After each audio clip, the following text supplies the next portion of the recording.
let's go to the final event of the day. This is race number 8, the Amelia Park Racing Syndicate Handicap. 5 after 5 is start time, the fourth leg of the quaddie. Good luck if you're alive.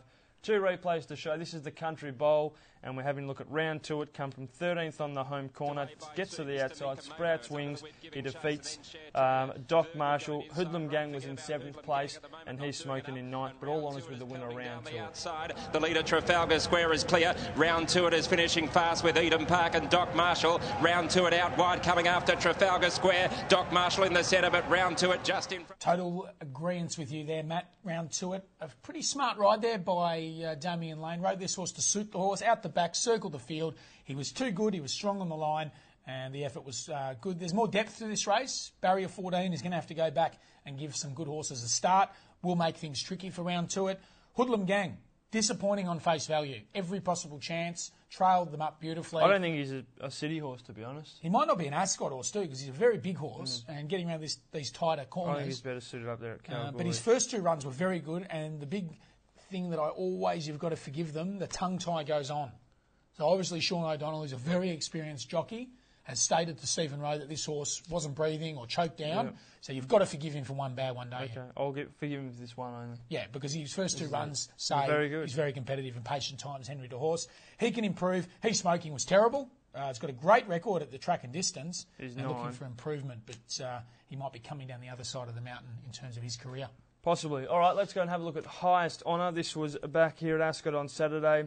Straightened up last. Sprouted wings, got into 3rd position behind Word.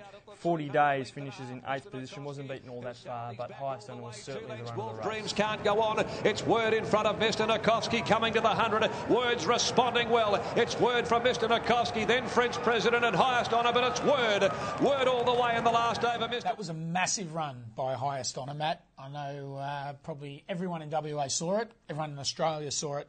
This mare has looked a mare that's travelled too strongly in her races, and she returned this time in at 2 runs back over 1,012, and she proved very difficult to settle. She had a little break there going into that 1,200 last week, and from barrier 12 they chose to go back on her, and a lot of the Bob Peters horses are ridden like that, and she seemed to relax well in that 1,200 metres. It was a fast run 1,200 where Word really ran the sectionals in front. That suited her. She got to the outside, and her final finishing section of 33.83 was comparable to anything on the day outside the Strickland Stakes where they trotted and cantered. Barrier 8, Ben Kennedy, 51 kilos after the claim. From barrier 8, I think she's going to settle more prominently up to the 1,400 metres. We saw her win 2 in a row at the Ascot 1,400 last spring, and on both occasions she sat up on the speed. I've got her lobbing in a 3rd or 4th spot, and from there with 51 kilos, I don't know how they're going to beat her. No, I couldn't agree more. I've said it on this show a few times with Marty. When she steps up the 14, she'll be winning. She's at the 1,400 metres on Saturday, and she'll be winning. Simple as that. But she's not going to settle back where she did last. No, there's no need to. That. There's no need to. No. She drew 12 the other day, so they elected to go back. I think from 8 she'll be just up there and be very hard to beat. Josh Gamroy returns. Gamroy, I should say. We're both fans of this horse. This is a very good horse, Gamroy. He probably just didn't come up last time in. Nothing went right. But I can guarantee you one thing. He's always been a William Pike horse.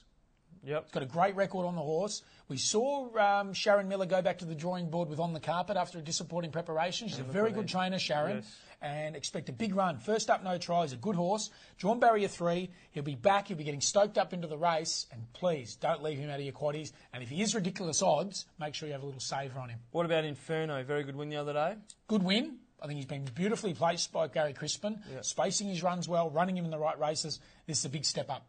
All right, now Super Hawk, an interesting runner. First starter from over in Sydney, Jim Taylor, Jason Brownrods. What do you know about Super Hawk? Well, this is a Lowmark Park stud bred horse that was formerly with Billy Prain at Warwick Farm. And I watched his trial recently at Belmont. Quiet trial by Jason Brown, back on the inside and worked home well towards the fence. The blinkers come off, and I think he's going to be trained to run some sort of trip. His form in Sydney, he always took a run. So I'm willing to just have a look at Super Hawk on Saturday. All right, selections. I think we're agreeing again. Race 8, number 11, Highest Honour, one of the better bets on the day. Just scared what odds she's going to come up. She looks like she's going to be one of those spruik horses that everyone tips around course throughout the day, and she's going to come up $2.20. I don't want to take anything too short, but she's definitely the horse to beat. But keen to see the return of Gamroy, who I think can do a lot better than he did last time in. Okay. Race 8, horse 11, Highest Honour. Josh, now in the tips tally, bet suggestion last week, I had 5 each way and colour correct. got Erin McNaught back once again, so I'm negative 74 going beautifully. What did you have last week? Can't remember exactly. I think I had a Quinella, Impressive Journey and one called Queen. Yeah, that's Probably a little bit unlucky. Very unlucky.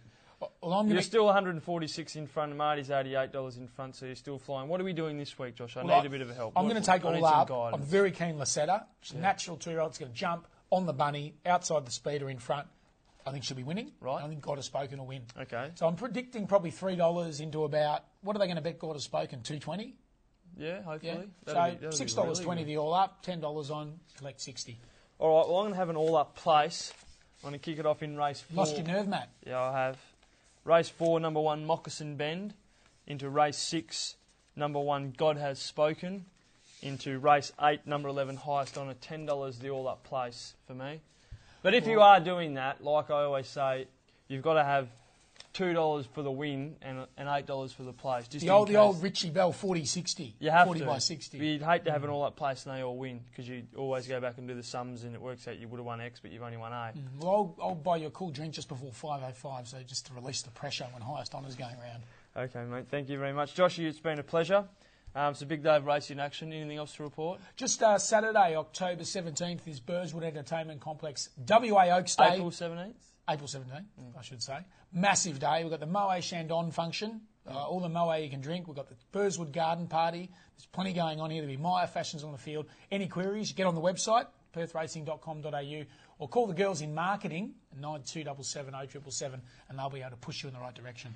All right, Joshy, start time for the first is 12:35 on Saturday. It's Mel Vista Stakes Day. Major sponsors are Schweppes and Amelia Park. Make sure you get down on course. We'll be here. Make sure you back plenty of winners and enjoy the racing action. Bye for now.